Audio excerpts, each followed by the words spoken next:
Serial गुम है किसी के प्यार में 3 धमाकेदार अपडेट। लेकिन वो जाने से पहले अगर अभी भी आप सभी और ईशान से अभी भी प्यार करते हो तो क्या कर रहे हो यार, वीडियो को लाइक करके चैनल को सब्सक्राइब कर दो, कम से कम इनके लिए कर दो। तो देखो अभी इंटरेस्टिंग चीजें होने वाली है सीरियल के अंदर। अब देखो इंटरेस्टिंग क्या है, चलो मैं आपको एक्सप्लेन करता हूँ। तो देखो अभी जो हर्ष गुजराल और जो आसिका है वो यहाँ पर कियान की मदद से यहाँ पर जो रजत है उसकी इंसल्ट करने वाले हैं। एंड यहाँ पर भरी महफिल में बहुत सारे लोग होंगे, यहाँ पर इंटरव्यूज लेने वाले पहले से ऑलरेडी खड़े होंगे, क्योंकि यहाँ पर वो इंसान जो इंटरव्यू लेने वाले होंगे वो यहाँ पे आसिका एंड जो हर्ष गुजराल है उसी के आदमी होने वाले। एंड यहाँ पर वो हिडन कैमरा लगाए हुए हैं और जैसे ही यहाँ पर वो इसी चीज़ का वेट कर रहे हैं कि कैसे हम यहाँ पर रजत को भड़काए और यहाँ पर वो आर्ग्यूमेंट करना स्टार्ट करे। और होता भी कुछ ऐसा ही है। लेकिन भाई साहब एक तगड़ी चीज़ बताऊँ आपको, यहाँ पर उसके फादर यहाँ पर उसके लिए अवेलेबल होते हैं एंड यहाँ पर उसको संभालते हैं, क्योंकि आपको पता है यहाँ पर रजत का गुस्सा एकदम मेरी तरह है। वो हल्की सी चीज़ पर भड़क जाता है, बिल्कुल हल्की सी उसको चिंगारी दे दो पूरा का पूरा भड़क जाएगा। तो इसीलिए यहाँ पर जो पार्टी उसमें वो सीन क्रिएट करने वाला ही होता है। लेकिन तभी जो है यहाँ पर जो उसके फादर होते हैं राजेंद्र, उनको संभाल लेते हैं। अब देखो क्रिएट क्या होने वाला था मैं आपको एक्सप्लेन करता हूँ। तो देखो यहाँ पर जो है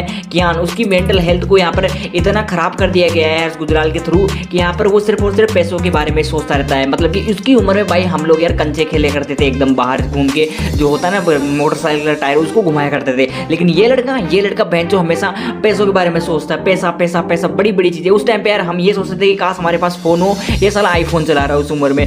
अब क्या ही बताओ तुम लोगों को, चलो छोड़ो ये चीज़ें तो। लेकिन यार देखो इसकी वजह से यहाँ पर इसकी मेंटल हेल्थ इतनी इफेक्ट हो चुकी है, इसके साथ साथ रह गए इसके अंकल बोल सकते हैं, फादर तो यहाँ पर ऑब्वियसली बात है रजत ही है। लेकिन यहाँ पर जो है उसका हर्ष गुजराल उसकी वजह से यहाँ पर उसने उसका ब्रेन वॉश कर दिया और इतनी हद तक ब्रेन वॉश कर दिया कि अब वो एक छोटा बच्चा रहा ही नहीं, वो एकदम बड़े लोगों की तरफ बात करने लगा है एंड यहाँ पर पैसों के बारे में सोचता रहता है। मतलब कि अगर अब भी इस बार अगर देखा जाए तो हर्ष गुजराल अगर यहाँ से निकल जाए इन दोनों माँ बेटों को छोड़कर, तो यहाँ पर इन दोनों की वाट तगड़ी लगने वाली है, क्योंकि इन दोनों की मानसिक स्थिति इतनी यहाँ तक खराब हो चुकी है कि इन दोनों के पास अगर पैसा ना होना तो ये जी ना सके। तो ऐसा कुछ है। तो देखो यहाँ पर जो क्रिएट होता है ऐसा कुछ मामला, लेकिन यहाँ पर जो है अपना राजेंद्र रजत के पापा उन्होंने मामला संभाल लिया है। तो इस बारे में आपकी क्या राय है कमेंट करके जरूर बताना। बाकी देखो सबसे बड़ा बवाल तो अब होगा, क्योंकि यहाँ पर जो है सभी रजत के बीच में आर्ग्यूमेंट होंगे, बहुत बड़ी कंट्रोवर्सी चलने वाली है। क्योंकि तुमको पता है कि यहाँ पर सभी ने यहाँ पर बताया नहीं है कि किस वजह से उसने लोन लिया है। यहाँ पर रजत को हिंट मिल गया है कि लोन किस चीज़ है, लेकिन अभी तक उसका दिमाग चला नहीं है। लेकिन बाद में जब चलेगा तो यहाँ पर इन सभी को चलने लायक नहीं छोड़ेगा ये। अब देखो होगा क्या, तुम लोग ध्यान से सुनना।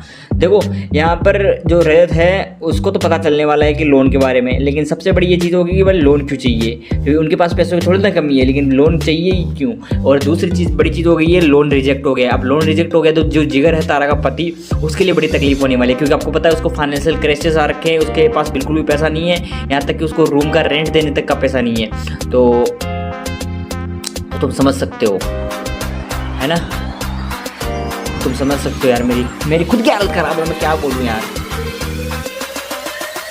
मेरी एक्स की वजह से यार सब। हाँ तो देखो तीन बड़ी चीज़ें होने वाली है।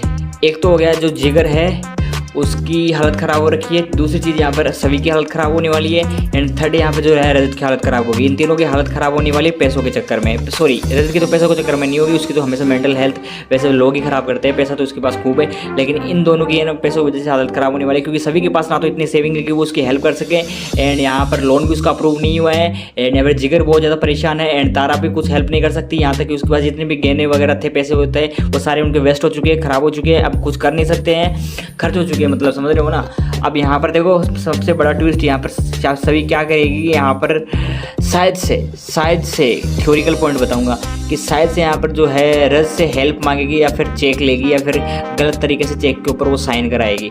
लेकिन भाई ये पकड़ी जाएगी, एंड जब पकड़ी जाएगी ना तो इसकी वाट तगड़ी लगने वाली है, क्योंकि हर बार ये उड़ती तीर को अपने ऊपर ले लेती है ये लड़की। तुम खुद देख लो, जितनी बार इस सीरियल के मान कुछ भी प्रॉब्लम आती है ना, ये उड़ती तीर को खुद के ऊपर ले लेती है, और ये ऐसा करने की वजह से इसी को प्रॉब्लम आती है। बाद में ऐसा है कि इसकी इज्जत बच जाती है लास्ट में, एंड द टाइम मतलब लोग इसकी रिस्पेक्ट करने लगते हैं। लेकिन भाई इसकी आदत बन चुकी है उड़ती तीर लेने की, हर बार ये यही तो करती है। पिछली बार आपको याद होगा जब सही बीमार हुई थी तो कैसे उनके घर में छुपके से घुस गई एंड सही को उठाकर हॉस्पिटल ले गई। अब भाई उनकी घर वालों की गलती थोड़ी ना, वो तो यही समझेगा ना कि भाई तुमने किडनैप किए, सभी ने किडनैप किए, ये भी तो कर सकती थी। ये आराम से जाकर घर वालों को, और घर वाले सोए हुए तो थे ना, मर तो कोई नहीं गया था, उनको जगा सकती थी, उनको बोल सकती थी कि आपकी बेटी की तबीयत खराब है, उनको डॉक्टर को दिखाइए। ये चुपचाप उसको उठाकर ले गई। अब इससे यार हर बंदा, हर जो आदमी है वो यही प्रेडिक्ट करेगा कि शायद से मेरी बच्ची किडनैप हो चुकी है। लेकिन उस टाइम पे ये बड़ी डींगे मार रही थी कि मैंने आपकी बच्ची को बचाया। अबे बचाया तो है, लेकिन यहाँ पर तू बोल के भी तो बचा सकती थी, लेकिन नहीं, सारा ब्लेम बेचारे ने इसके ऊपर, रजत के ऊपर डाल दिया कि ये शराब पी के पड़ा हुआ था।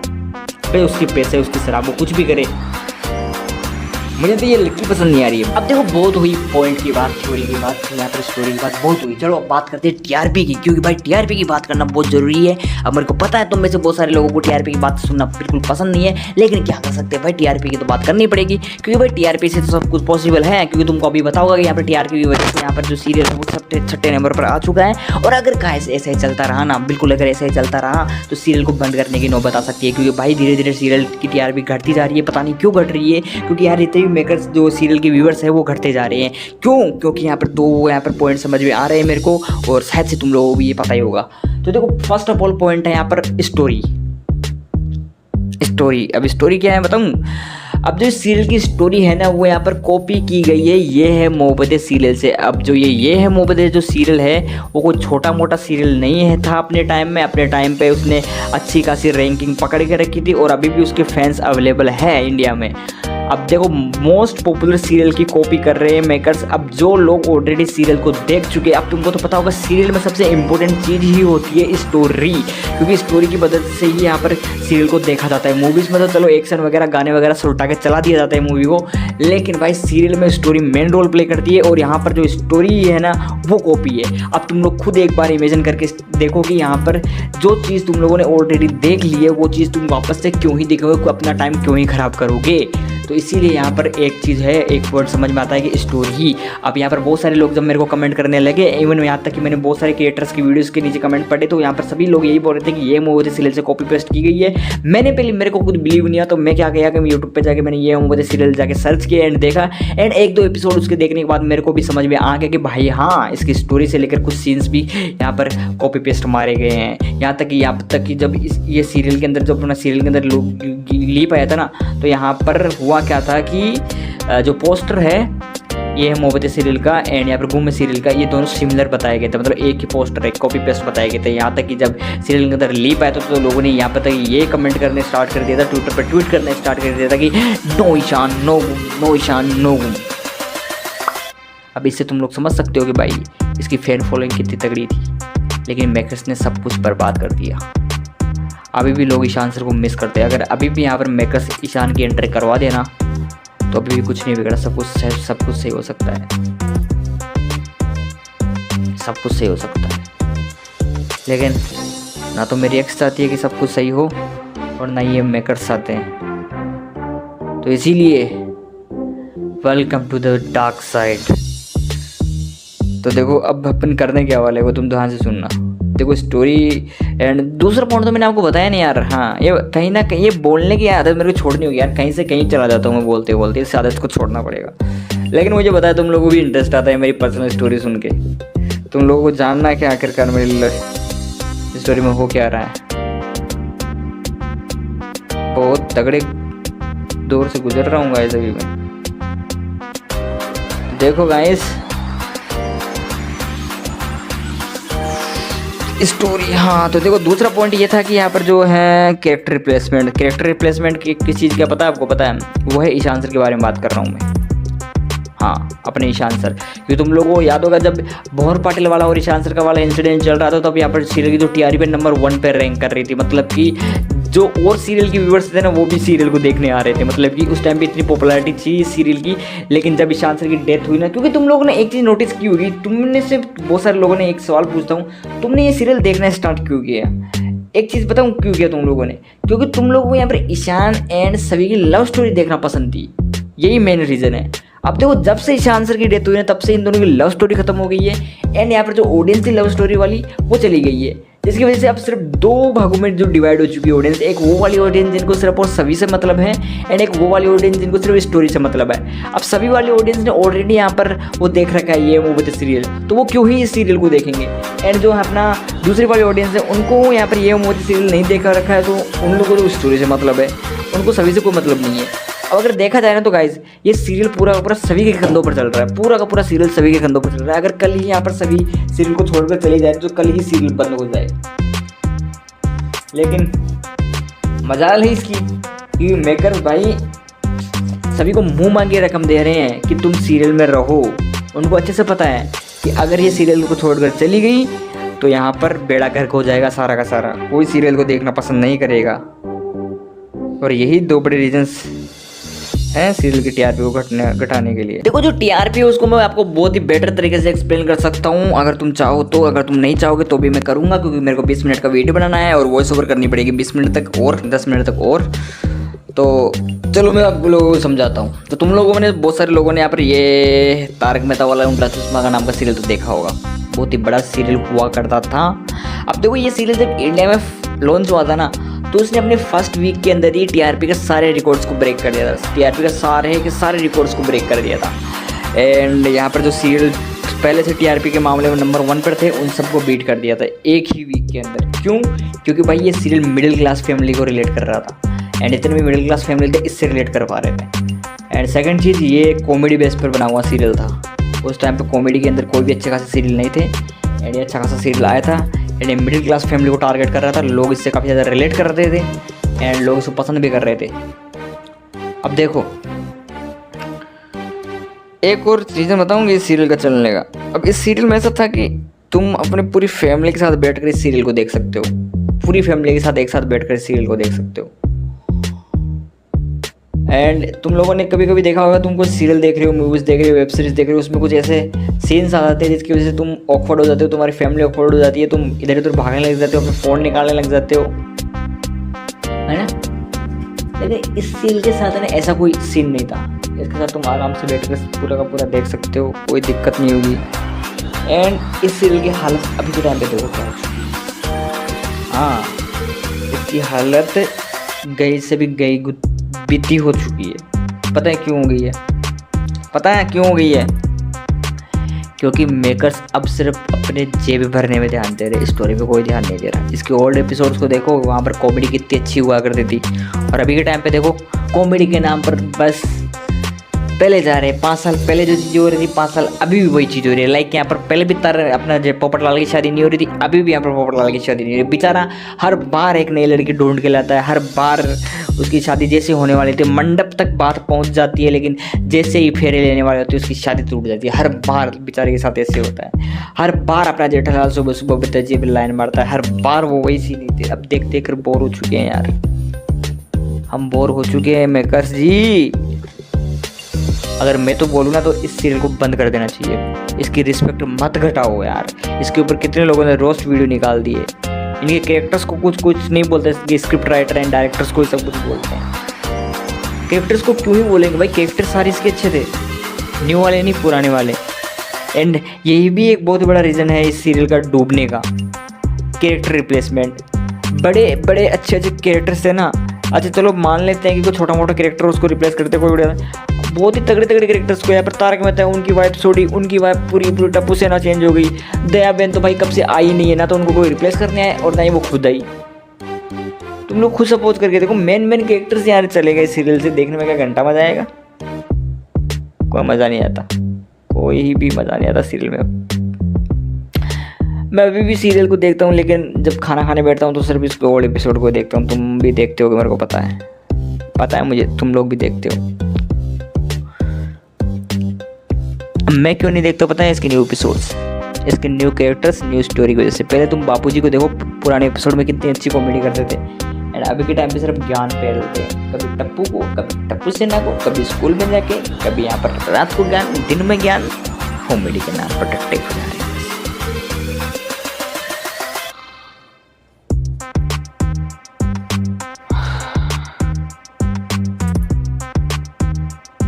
देख यार, क्या बोलूं यार, मेरा दिमाग खराब हो रखा है गाइस यार। एक लड़की ने मेरा दिमाग बहुत खराब कर दिया, मेरा अंदर का हंसू मार दिया यार, मेरा पूरा कैरेक्टर खराब कर दिया उसने।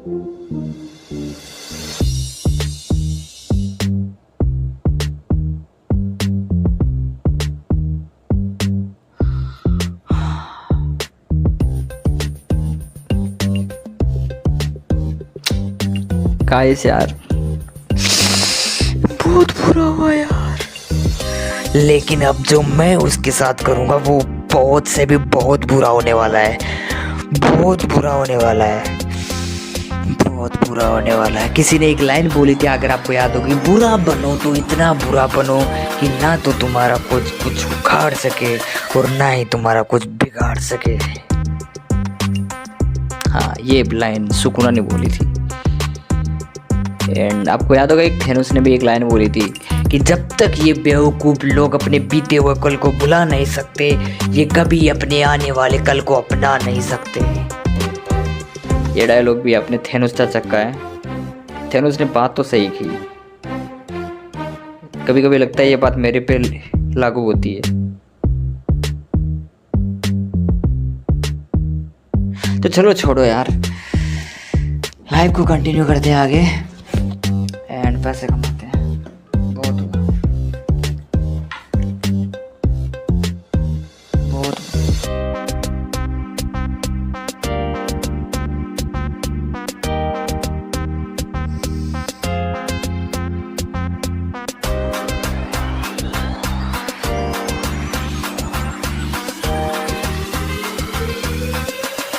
हाँ, तो क्या बोलना चाह रहा था, मैं भूल जाता हूँ यार बार बार में। तो देखो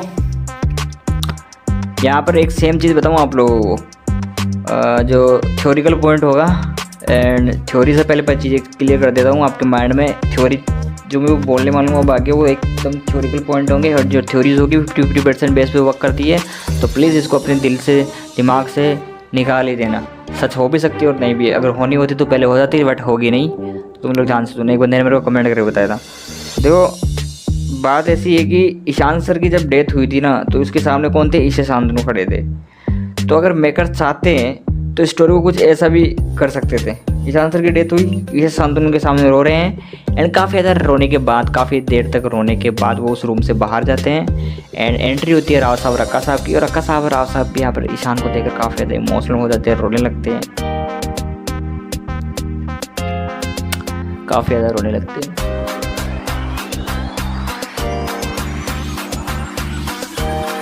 एंड यहाँ पर जैसे वो रूम से बाहर जाने वाले होते, तभी यहाँ पर वो पीछे से मशीन से आवाज़ आने लगती है टू टू की। एंड यहाँ पर जैसे वो पीछे घूम कर देखते तो वो क्या देखते हैं कि अभी भी ईशान सर की हार्ट बीट चल रही है एंड अभी भी उनको सांस आ रहा है।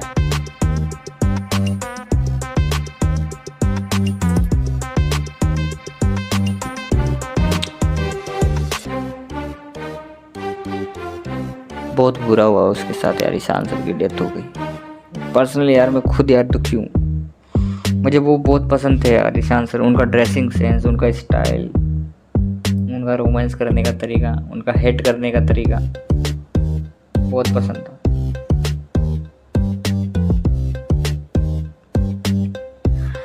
अब देखो जो हो गया सो हो गया, वो तो चले गए, लेकिन भाई ये जो रजत है इसको हम बिल्कुल भी एक्सेप्ट नहीं कर पा रहे हैं। उससे ज़्यादा अच्छा तो मेरे को यार हर्ष गुजराल लगता है। पता है क्यों? उसका स्टाइल, उसका बोलने का तरीका, उसका विलेनगिरी करने का तरीका, मतलब वो बंदा ऐसा है कि अगर उसको कोई चीज़ चाहिए तो मतलब चाहिए ही, और इसीलिए वो बंदा मेरे को पसंद है।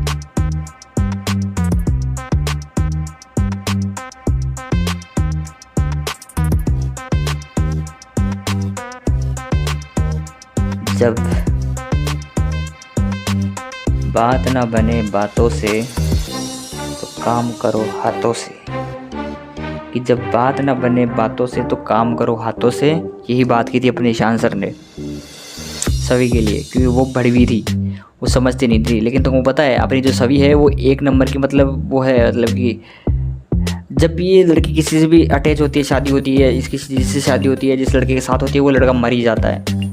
तुम देखो इसकी जितने लड़के से शादी हुई, 3 बार इसकी शादी हुई, तीनों लड़के मारे गए। और पता नहीं चौथे रजत का क्या होगा। ये भी गारंटी बात है, ये भी मरेगा ज़रूर, कुछ ना कुछ तो इसको होगा और ये मरेगा ज़रूर। बाकी तुम लोग देखते जाओ सीरियल के अंदर होता क्या है इसके साथ। मतलब ये जिस लड़के के साथ जुड़ती है उसकी लाइफ में प्रॉब्लम्स आना स्वाभाविक है, प्रॉब्लम्स आएगी। ये लड़की ही पनौती है, मैं तो ये बोलूँगा। जिस घर में जाती है उस घर में कलेश करवा देती है, और लोगों को लगता है कि ये सही है, क्या घंटा सही है ये। बहुत ख़राब लड़की है भाई यार, ये इसका कैरेक्टर ही ख़राब है। हेल्प करेगी लेकिन किसी को बताएगी नहीं, उड़ता तीर खुद के ऊपर ले लेगी। अब लोग तो सोचेंगे ही यार, लोग सोचेंगे ही।